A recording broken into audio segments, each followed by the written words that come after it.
नमस्कार दोस्तों, स्वागत है आपका हमारे YouTube चैनल ज्ञान गंगा में। दोस्तों, आज हम आपके लिए एक ऐसी कहानी, एक ऐसा प्रसंग लेकर आए हैं जो आपके जीवन को ही बदल के रख देगा। और ये प्रसंग कोई आप लोग सोचते हैं कि हमारी कहानी या हमारे प्रसंग जो हैं वो मनगढ़ंत हैं। मनगढ़ंत हमारा कोई प्रसंग है, वेद पुराण शास्त्रों से लिए हैं। और आज की जो ये कहानी है ये गरुड़ पुराण से ली गई है और इसका गरुड़ पुराण के अंदर उल्लेख भी किया गया है। जो भी व्यक्ति इस कहानी को 11 साल तक सुनेगा उसके सभी पाप दोष नष्ट हो जाएंगे और होगी। दोस्तों, ऐसी कहानी आपके सामने पेश कर रहा हूं। प्रिय दर्शकों, अगर आप हमारे चैनल पर नए मेहमान दर्शक बनकर आए हैं तो आप हमारे चैनल को सब्सक्राइब कीजिए, अच्छे कमेंट कीजिए, बेल आइकन को प्रेस कीजिए ताकि हमारी आने वाली वीडियो का नोटिफिकेशन सबसे पहले आपको मिले और आप उसका भरपूर फायदा उठा सकें। दोस्तों, ये कहानी एक स्वर्ग पंछी की है और बहुत ही अच्छी और बहुत ही एक अनमोल कहानी है। इस कहानी का जिक्र गरुड़ पुराण में भी किया गया है। अगर आप चाहें तो गरुड़ पुराण में इस कहानी को देख सकते हैं, समझ सकते हैं, सुन सकते हैं, पढ़ सकते हैं। और ऐसी कहानी में आज आपके बीच लेकर आया हूँ। दोस्तों, प्राचीन समय की बात है। प्राचीन समय में एक नगर में एक बूढ़ी माँ निवास किया करती थी, रहती थी। और उस बूढ़ी माँ के एक पुत्र था और उस पुत्र की वो काफ़ी धूमधाम से शादी करती है और काफ़ी हंसी खुशी अपना जीवन जो है अपने पुत्र और बहू के साथ वो बिताती है। उस बूढ़ी माँ के एक पोता का जन्म होता है, यानी कि उसके पुत्र वधू के एक लड़के का जन्म होता है। और कुछ समय जब गुजरता है तो उस बूढ़ी माँ का लड़का और बहू ख़त्म हो जाते हैं, गुजर जाते हैं उस एक बच्चे को छोड़कर। अब बूढ़ी माँ के सामने बहुत बड़ा संकट खड़ा जाता है क्योंकि उसके पुत्र और बहू गुजर चुके थे और वो एक बच्चा भी छोड़ गए थे। अब उस बच्चे की पालन पोषण की जिम्मेदारी सब उस दादी माँ के ऊपर आ जाती है और दादी माँ काफ़ी मायूस और काफ़ी परेशान होने लगती है। पर दादी माँ ईश्वर की काफ़ी भक्ति किया करती थी, इसलिए वो संभल जाती है और पूरा ध्यान उस बच्चे के लालन पालन पोषण पर लगाती है। और वो बच्चा धीरे धीरे बड़ा होने लगता है तो दादी माँ उसे अच्छी कहानियाँ सुनाया करती थी। कभी शिव पुराण की कहानी सुनाती, तो कभी पुराण की कहानी सुनाती, तो कभी ब्रह्मा पुराण की कहानी सुनाती, तो कभी पाताल लोक की कहानी सुनाती, तो कभी नागलोक की कहानी सुनाती, तो कभी स्वर्ग लोक की कहानी सुनी। और वो बच्चा बड़ा ध्यान मग्न होकर इस तरह की कहानियों को सुनता था। अपनी दादी की कहानियों से उसे बहुत ही एक आनंद मिलता था, बहुत ही एक अनुभूति उसे मिलती थी। तो वो प्रतिदिन अपनी दादी माँ से इस तरह की कहानियाँ सुनता था। एक दिन उस लड़के ने, उस दादी माँ के पोते ने अपने दादी माँ से कहा, दादी माँ, आप मुझे इस तरह की कहानी सुनाती हैं और मुझे स्वर्ग की कहानी आपकी काफ़ी अच्छी लगती है। स्वर्ग है होता कैसा है, मैं स्वर्ग देखना चाहता हूँ।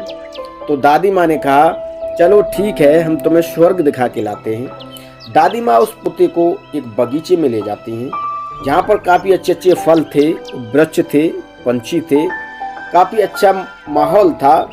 पर वो ये लड़का देखकर मायूस हो जाता है और वो कहता है, दादी माँ, ये कोई स्वर्ग नहीं है। आपने जो कहानी में वर्णन किया है ये उसके एक तिनके के बराबर भी नहीं है। आपने कहानी में बहुत अच्छा वर्णन किया है स्वर्ग का और ये तो उस एक तिनके के बराबर भी नहीं है। आप मुझे गलत जगह पर लेकर आई हैं। बच्चे की इस हट को दादी देखती हैं। ये तो आप दोस्तों जानते ही हैं दर्शकों कि एक बाल हट और ज़्यादा बड़ी हट होती हैं। अगर इन्हें पूरा नहीं किया गया तो वो लोग अपने घर को ही सर पर उठा लेते हैं, चाहे वो बच्चे हों या त्रिया हट हो। तो वो बच्चा भी घर को सर पर उठा लेता है और दादी माँ से फिर एक बार पुनः स्वर्ग देखने के लिए कहता है। दादी माँ फिर उसे एक अच्छे बगीचे में लेकर जाती हैं और वो लड़का फिर वही बात को दोहराता है कि दादी माँ, आपने जो वर्णन किया था कहानी में स्वर्ग का, ये तो उसके एक तिनके के बराबर भी नहीं है। उसमें तो आपने काफ़ी अच्छी चीज़ें बताई थी और यहाँ पर तो एक तिनके के बराबर भी कुछ नहीं है। ऐसा वो दादी माँ का पोता उस दादी माँ से कहता है। उसके बाद दादी माँ कहती हैं कि देखो पुत्र, स्वर्ग की प्राप्ति विलय होने के बाद ही मिलती है। जब कोई व्यक्ति बूढ़ा होता है और अंतिम सांस लेने के बाद जब वो जाता है तब उसे स्वर्ग की प्राप्ति होती है। पर वो लड़का इन सभी बातों को नहीं मानता है, क्योंकि उसके अंदर तो बाल हट थी। वो कहता है मैं अपनी खुली आंखों से ही स्वर्ग देखना चाहता हूँ।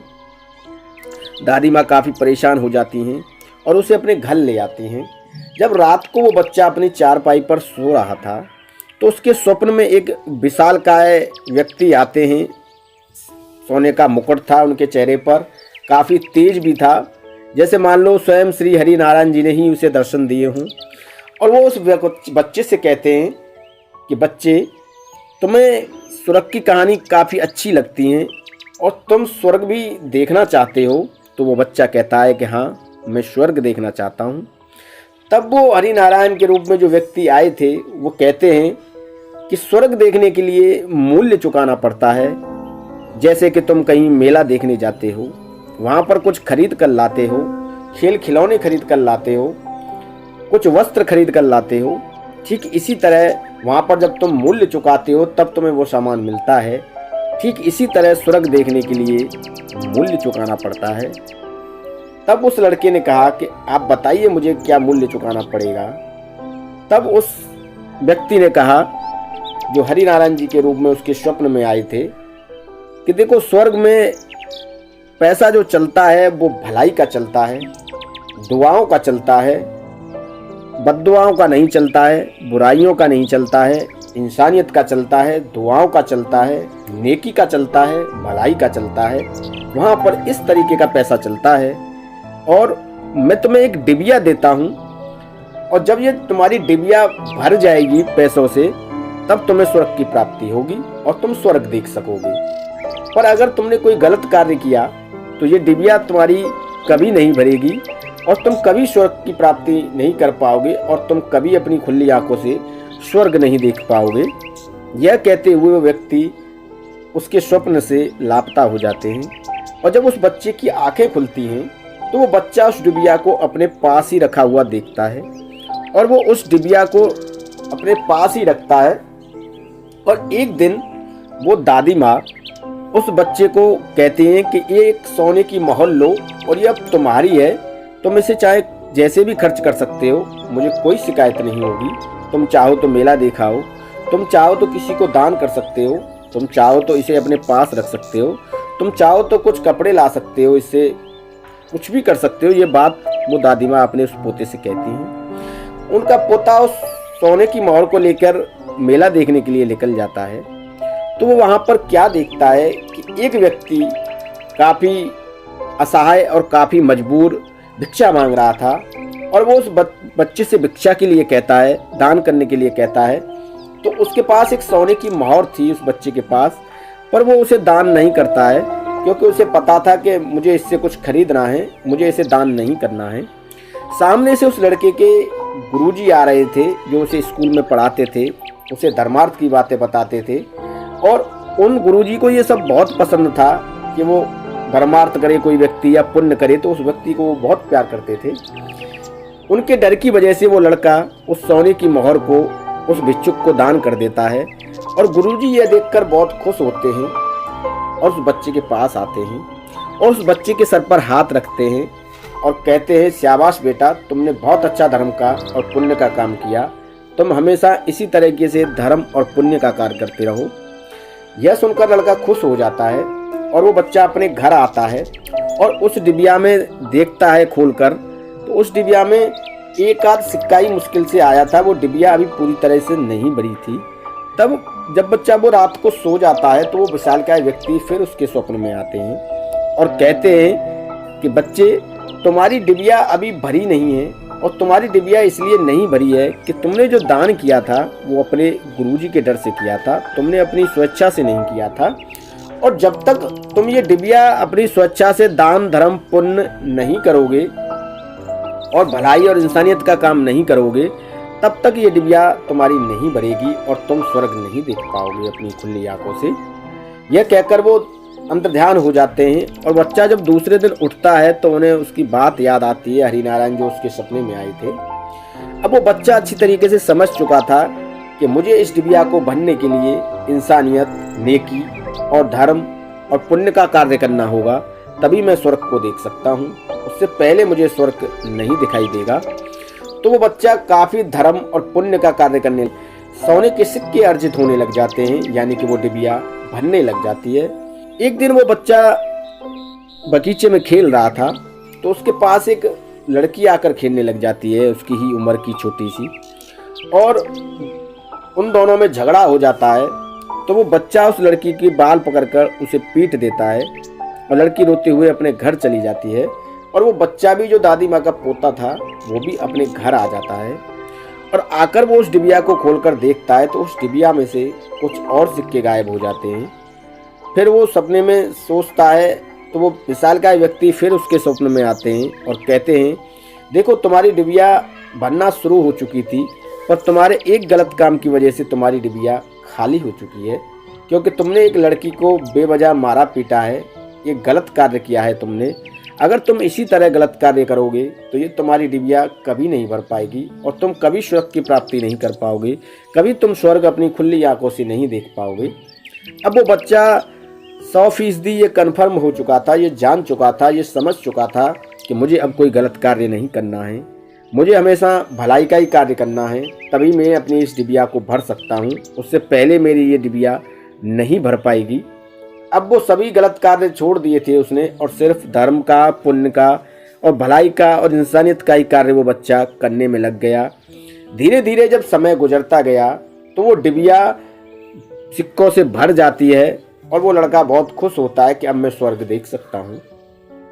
वो उस डिबिया को लेकर एक बगीचे की तरफ जाता है, तो वहाँ पर उसे एक वृद्ध व्यक्ति मिलता है, और वो वृद्ध व्यक्ति काफ़ी समय से परेशान था, काफ़ी रो रहा था।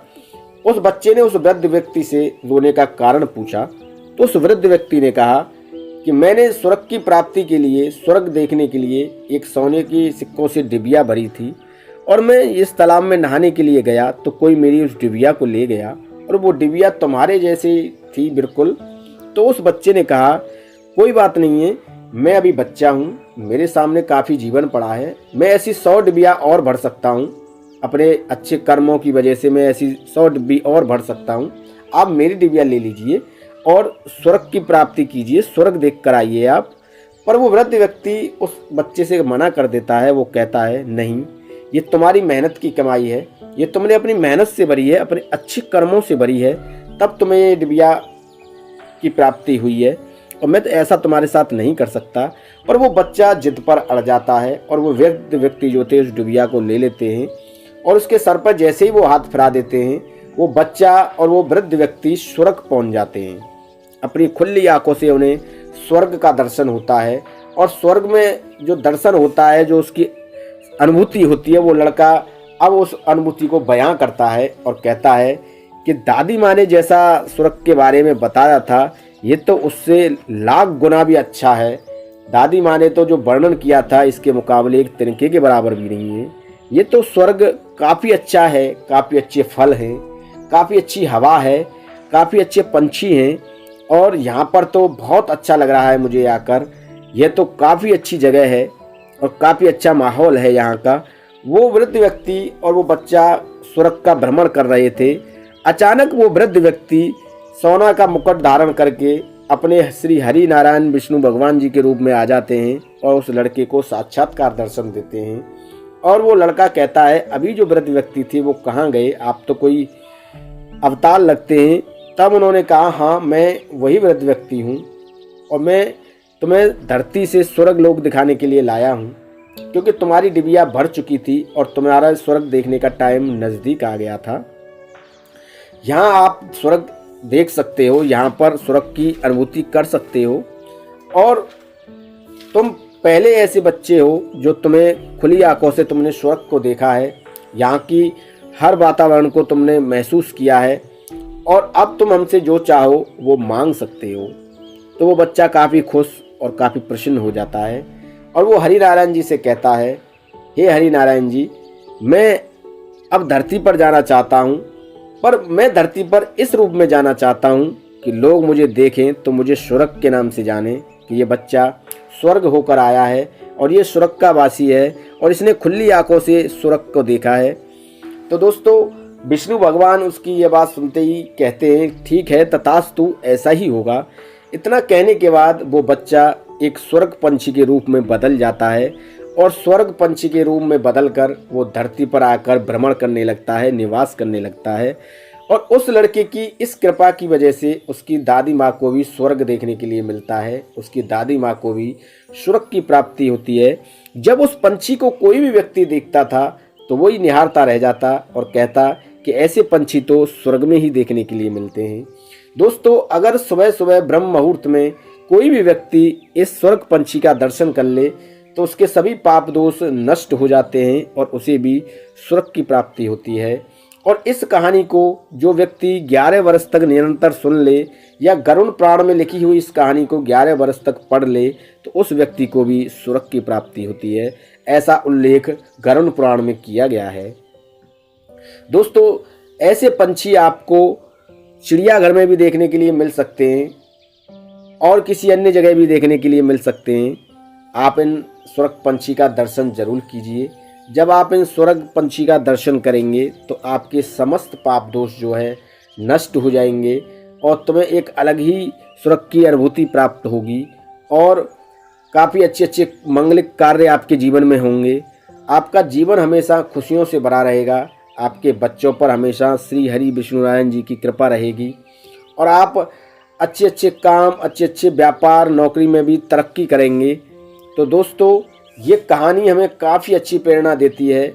अगर हमें अपने बच्चों को सही रास्ते पर लाना है तो इस कहानी को आप अपने बच्चों को ज़रूर सुनाएं ताकि आपके बच्चे भी स्वर्ग की यात्रा कर सकें, अपनी खुली आंखों से स्वर्ग देख सकें और कोई भी गलत कार्य वो अपने जीवन में न कर पाएँ, क्योंकि गलत कार्य का नतीजा हमेशा आपको पीछे की तरफ ले जाएगा, आपको आगे की तरफ लेकर नहीं जाएगा। ना ही गलत कार्य आपको आगे की तरफ लेकर जाएगा, ना ही आपके बच्चों को आगे की तरफ लेकर जाएगा। गलत कार्य का नतीजा गलत ही होता है, अच्छे कार्य का नतीजा हमेशा अच्छा ही होता है। तो हमेशा अपने बच्चों को अच्छे कार्य सिखाएं, अच्छी संगत में बैठाना सिखाएं, अच्छे संस्कार अपने बच्चों को दें, जैसे कि उस दादी माँ ने अपने पोते को दिए थे। दादी माँ के पुत्र और वधू की भी मृत्यु हो चुकी थी, फिर भी उन्होंने अपने पोते को अच्छे संस्कार दिए थे और उस दादी माँ का पुत्र स्वर्ग भी देख लेता है और स्वर्ग पंछी के नाम से धरती पर आकर काफ़ी यश और काफ़ी नाम कमाता है। जो भी व्यक्ति उस स्वर्ग पंछी के दर्शन करता था वो जीवन में धन्य हो जाता और उसे भी स्वर्ग की प्राप्ति होती। तो यही कार्य आप अपने बच्चों को सिखाएं ताकि आपके बच्चे भी एक दिन स्वर्ग की प्राप्ति करें और आपके बच्चों की वजह से आप भी एक दिन स्वर्ग की प्राप्ति करेंगे। क्योंकि जब उस दादी माँ का पोता स्वर्ग की प्राप्ति कर लेता है, स्वर्ग देख लेता है, तो उसकी दादी माँ को भी उसकी कृपा से स्वर्ग देखने का मौका मिलता है। तो दोस्तों, ये कहानी काफ़ी अच्छी प्रेरणा हमारे जीवन में लेकर आती हैं और ये कोई हमारी कहानी जो है मनगढ़ंत नहीं है, ये वेद पुराण शास्त्रों से ली गई कहानी है। इन पर आप यकीन कीजिए, इन्हें समझने की कोशिश कीजिए। देखिए, जब तक आप इन कहानियों को समझेंगे नहीं, जब तक आप जीवन में आगे बढ़ेंगे नहीं, और जब तक आप जीवन में आगे बढ़ेंगे नहीं, जब तक आपको कुछ जीवन में नया करने का मौका भी नहीं मिलेगा। तो दोस्तों, ये कहानी हमें काफ़ी अच्छी प्रेरणा देकर जाती है और काफ़ी कुछ हमें सिखाकर भी जाती है। इसके अलावा अगर आप हमारे चैनल पर नए मेहमान दर्शक बनकर आए हैं तो आप हमारे चैनल को सब्सक्राइब कीजिए, बेल आइकन को प्रेस कीजिए, अच्छे अच्छे कमेंट कीजिए ताकि इस तरह की वीडियो का नोटिफिकेशन आपको सबसे पहले मिले और इस तरह की ज्ञानवर्धक कहानियां हम आपके लिए लेकर आते रहें और आपका ज्ञान हम प्रतिदिन बढ़ाते रहें। इसके अलावा अगर आपको कहानी पसंद आई हो तो अपने सगे संबंधियों में सोशल मीडिया पर शेयर कीजिए, जैसे व्हाट्सएप, फेसबुक, इंस्टाग्राम, और अपने पास पड़ोसियों को भी बताइए, अपने घर में अपने बच्चों को भी सिखाइए, अपने माँ बाप के साथ भी शेयर कीजिए और जो भी बच्चे इस कहानी को सुन रहे हैं वो अपने दादा दादी के साथ इस कहानी को शेयर करें। और इसी तरह हम आपके लिए ज्ञानवर्धक कहानी अपने चैनल पर लेकर आते रहेंगे। दोस्तों, अगर कहानी अच्छी लगी हो तो प्लीज़ लाइक कीजिए, शेयर कीजिए और प्लीज़ मेरे चैनल को सब्सक्राइब करना ना भूलें।